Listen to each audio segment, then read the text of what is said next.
Hello everyone, and welcome to the American Soccer Academy YouTube channel. So today we have a very interesting video, the Playmakers IDP, Individual Development Plan. This is specifically for the Playmaker. It could be any position. So let's jump right in. Okay, so here at ASA, athletes train according to one of the following two plans: the Playmakers IDP, the Goalkeepers IDP.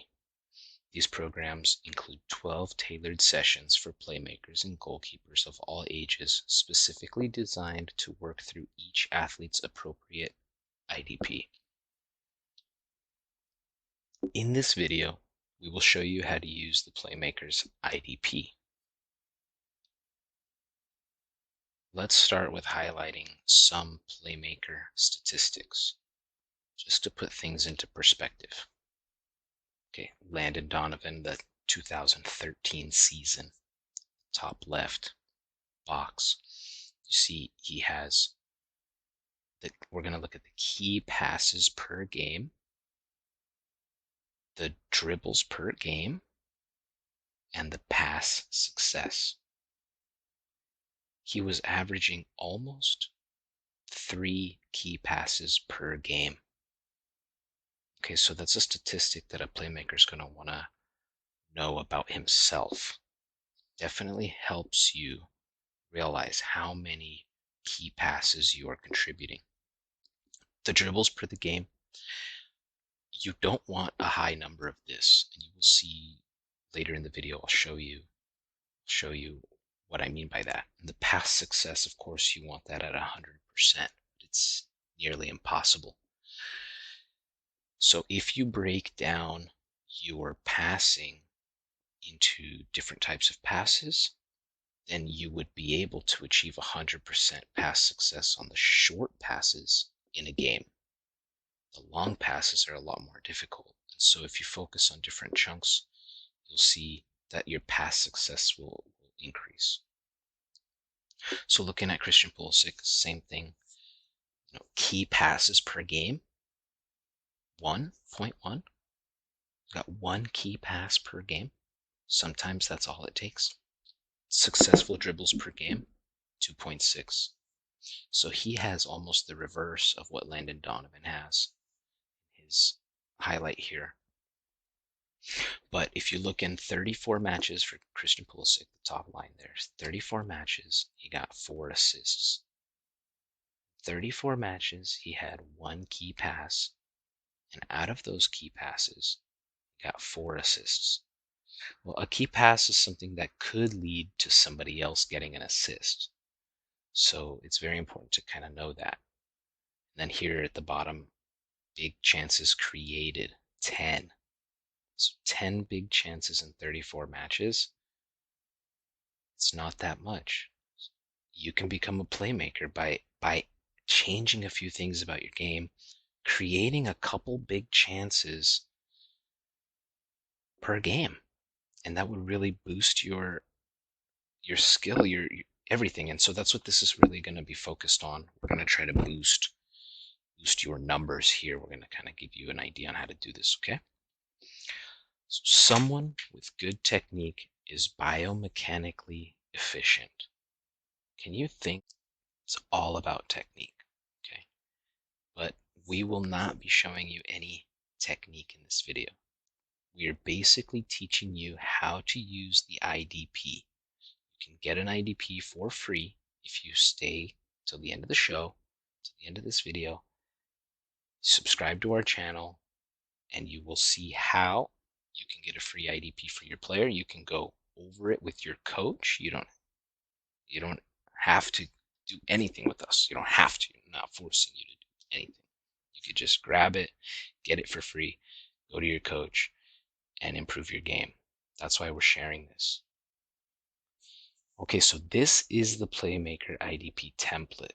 Okay, you don't have to screenshot this. Like I mentioned before, we're going to send you one for free. Okay, if you stay to the end of the video, you'll see how you can get yours for free. You don't have to screenshot it. We'll get you the updated one, the nice one. We'll send it to you. Okay, so here on the left, you have the fundamentals principles, defensive and offensive, possession, personal IQ, and development. These are the components, for instance, that are going to elevate the player, the techniques. Across the top, you have the different colors are the different seasons, basically, so different phases of your year. So you have preseason, competition phase, postseason phase, and off-season phase. So each one of those is it pertains to periodization, which we will be sharing in another video. But just so that you know, you have this timeline across the top. Okay, and this is so technique is more important than strength. Okay, I want to just highlight that one more time before we really dive into this, because you want to slow down to learn the techniques for some of these things, and then you want to then ramp up the speed. Strength does play a role, but technique at the professional level and the high levels and the competitive levels is most important. So these are some prime examples of players who can prove that technique is more important than strength. Okay, Iniesta and Modric, two prime examples of all technique and not much strength, to be honest. Their technique is so strong that it makes them strong players, but these guys have a really hard time playing the physical game on the field. And so it doesn't matter what size you are, if you can improve your technique and get a little bit closer to the statistics that these guys play with, you're going to find yourself in a much better position for college, for high school, for anything. Okay, so now we're going to dive in. I'm zoomed in here. It's a little blurry on the zoom in. Don't worry, if you wait till the end of the video, you'll get yours. That's not blurry. Nice legit copy. Okay, but just bear with me for now. So this example, this offensive fundamental, this short pass, this example is boring. Okay, so stick with me because this is going to get really good as we go down the list, but I just want to show you how to use this. So the short pass, you're going to be doing a session, one training session that's an hour long, and you have to devote 5 minutes to the short pass. You're doing different types of short pass techniques. You have to learn these techniques from someone, from a professional, and then replicate them. So the coach that you have working with you and the advice that he gives you is going to be really the difference maker, because the technique comes from the professional. Okay, so your coach has a really big say. The person you go with to help you along your IDP, where you obtain your techniques, is a big deal. But you do one 3-minute session inside of this 1 hour training session that you do today, and then you just put a little check mark there. Okay, this is very much so like an attendance card. What you want to do is, over the course of 6, 7 sessions, you're going to start to see your short pass developing. All right, so for this example, for this short pass, it's such a simple technique. Everybody really already knows it. If you're watching this video and you're playing competitive soccer, you probably have already semi-perfected your short pass. Well, then what you want to do is you want to change the beginner, intermediate, and advanced levels within this phase. You want to just kind of manage it on your own and say, you know what? I want to say in training this week, I'm going to complete 100% of my short passes in training. No matter what drill we're doing, no matter who we're scrimmaging, no matter how tired I am, I'm going to complete 100% of my short passes. So you have 5 passes that training session and you complete 4 of them. You want to aim to complete all 5 in your training session. Okay, it's not easy. That's how you challenge yourself with this document here. Okay. So then as you go into an advanced thing, you're going to challenge yourself more with these short passes. Obviously, moving short passes, they're give and goes, blah, blah, blah. As you move into the competition phase, and you see here I have second nature circled, I just want to let you know and highlight that that's basically you using it in the game. as second nature. So in the intermediate phase, you really have to think, oh, I'm completing all of my short passes right now. I'm getting 100% of short pass, and then you have a mid-level pass, and you're like, oh well, I'm not really keeping stats for that in the middle of the game, so you don't keep your mind on it, and you're just focusing on your short passes. Then at advanced level, then you're like, okay, I don't really have to think. I'm just going to crush out my short passes 100% and start making sure that all of my longer passes I could focus on a little bit more. Then when you go into second nature, all of your short passes are just being completed 100% of the time in scrimmages, in training, all of them, and you're no longer losing the ball on these short passes, okay? And then you're able to level up by doing something like this, okay? So that second nature is you using it in the game without thinking about it, okay? And so you are going to progress to that, and you have to put in the work to get there, okay? So here is where it gets good, okay? As a playmaker, you're like, what are the playmaker things that I need to know to become a playmaker, okay? It's really just knowing which technique to use and when. All right, so instead of a one-on-one, when you have the ball, instead of going in for a one-on-one, you see the first green circle here on the left where it says combo plays. These are combo plays that a playmaker would use instead of attempting a one-on-one. Okay, so he would just automatically go into a combination play, get a give and go, get around the player without wasting energy unnecessarily, and move on to create a play. It's not about the one on one, oh, I'm going to take this guy and this is my play. No, the play is beyond that first defender. You have to break that defensive barrier to be able to make your plays and become actually a playmaker. Okay, and so let's just now take a look at this. Okay, so what do you think happens to your game, your skill level, your value on the team if you trained according to the IDP? Look at all these check marks here. What if you did all this? Okay, let's go down the left side and just see exactly what this means. So number two, offensive principles, the grace, the number two, the second section, providing numerical superiority. Okay, that's obvious, but it's the technique, how and when, and the timing of when you do it and your positioning that's the most important. But if you put in the work and you provide numerical superiority, you're going to be an outlet for a place that had where you had less players, you come in and support your team, and now you have more players. Now it's easier to do a 3v2 on the offensive end, for instance. It's easier. And being that player always available and showing to the ball really does allow you to receive the ball, turn, and create a play.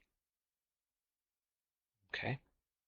And here you create scoring opportunities, creating counter-attacking opportunities, creating counterattacks with one pass. This is very important stuff. Like, have you ever tried this? Have you ever trained this? Imagine if you trained according to the IDP and you focused just on counterattacking opportunities and you put in the work and you started creating two counterattacking opportunities per game. Now we're talking playmaker statistics. Okay? Let's move down here and defending the 1v1, defending the 2v1, defending the 3v2. You really got to know this, okay? And the technique here makes all the difference in the world. You gotta know the right technique, or else you make the wrong step and you get beat. Because at this point, everybody has top technique. Competition level, coaches are going through this, but you just have to get better at this. It's not that you don't know the techniques or you don't know. It's that you have to go in, call the number one striker on your team and say, hey dude, I need to start practicing defending 1v1s. Let's go. Just go. Just shoot, and let him go at you and work on your 1v1s and get better. You have to challenge yourself to get better. So moving down, well, actually, so defending the 3v2, the defense is really important for playmakers because they call like somebody like a rover. If you can defend and recover the ball really high on the other team's defensive end, So on your offensive half, if you can recover the ball really, really high, you can really get a lot of opportunities from there. A lot of counterattacking opportunities and a lot of stuff from there. Okay, a lot of stuff opens up if you can defend and recover the ball really high. And so that's why this is on there. Now, aggressive aerial duels. This is massive, massive. Okay, if you look at statistics for any of the tall defenders, they really don't lose aerial duels. And who do they go up against? The defender goes into an aerial duel against a striker from the other team, and that would be potentially any playmaker from the other team, and so that should be you. You got to be drilling these aerial duels on the defensive end and on the offensive end, and you got to put in the work. And now here's the completed passing percentages. You got to keep this in mind. So you always want to be shooting for 100%. But if you start looking at statistics, you start to see players are getting 70, 80%, some of them 90% on some amazing games against easy teams. That's kind of them challenging themselves to do that. Okay, so now what do you think happens to your game if you focused on these things, on these playmaker things? You stop losing the 1v1. You stop losing possession in a 1v1. You start using the combo plays. Once you get through, you're creating counterattacking opportunities, you're creating scoring opportunities.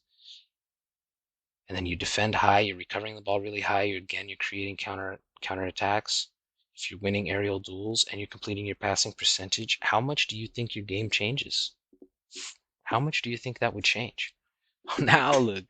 Let's say you put in the work. Look at all these check marks. What if you trained according to the IDP for the entire summer or for an entire preseason?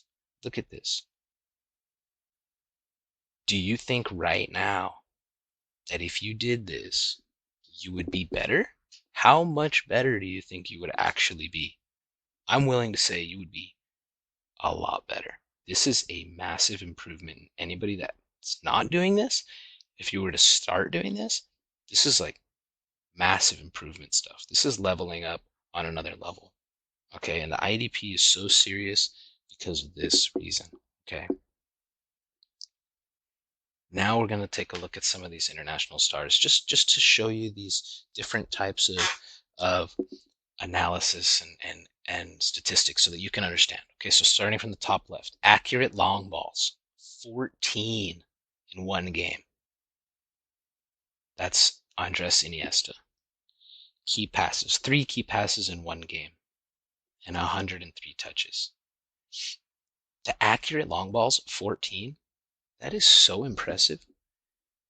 If you know anything about Barcelona, you would know that since that game, they don't really like to use long balls, and so Andres' statistics for long balls dropped a lot, and I know that because I was creating this video. I learned that. But moving on, so James Rodriguez here, you have just in the green circle there, key passes 2.5 and 2.2.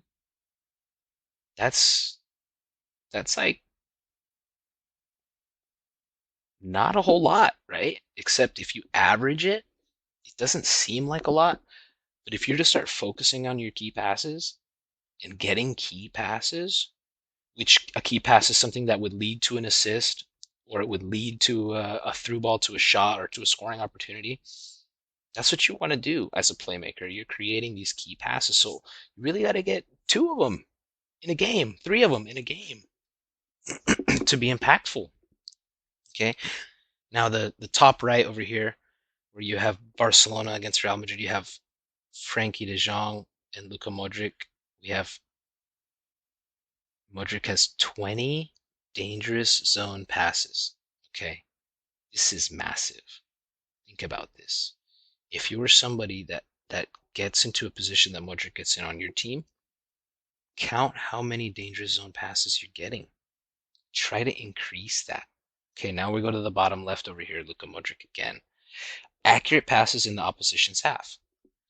Well, how does your and then down here, accurate passes in your own half. He's getting 146 in a league in a season and 113 in a season with the pass success of 92%. Well, you should know those numbers for you and try to improve those numbers. This is in a league game. I think they play like 30 games in a league game. In a league. That's like, that's not too many. Lastly, if we look at the lower right box, the last box, Rodriguez versus Isco, the 2017-2018 league and European stats. Look at the way that they analyze the statistic. They say minutes per key pass. James Rodriguez is getting 27.7 minutes between key passes. That's how long it takes him to get a key pass in. So earlier I mentioned that the IDP is all about technique. And that remains true. So how are you going to obtain this technique? So here we have the three options. You can ask your trainer, your coach. This is for the specific technique, for the specific position, for a specific moment in the game. There are different techniques for different moments in the game. So your trainer would know maybe a couple or a handful or all of them. That's option one. Option two, join our ASA MVP IDP program. This is going to be a year-long program where we just cover all of these things and there's nothing's going to fall through the cracks. And then option three is, you YouTube each technique, which, to be honest, you should be doing all three anyways if you're trying to get to the next level. So here's another good quote. It says, good technique protects against injury and produces better performance. So you got to keep that in mind. It's very important that you get the correct technique. So shoot us an email to asafutsal14@gmail.com to request the free ASA Playmakers IDP. You'll get it for free. We'll send you the PDF. All you do is just shoot us an email, put free ASA Playmakers IDP in the subject, and you'll get the free IDP. And of course, because we're giving you everything for free, the one thing we do ask is that you subscribe to our YouTube channel so that you could get more information from us. We got more videos coming out. Like us on Facebook and on Instagram as well. And we'll love to give you the MVP Playmakers IDP, but you really got to do us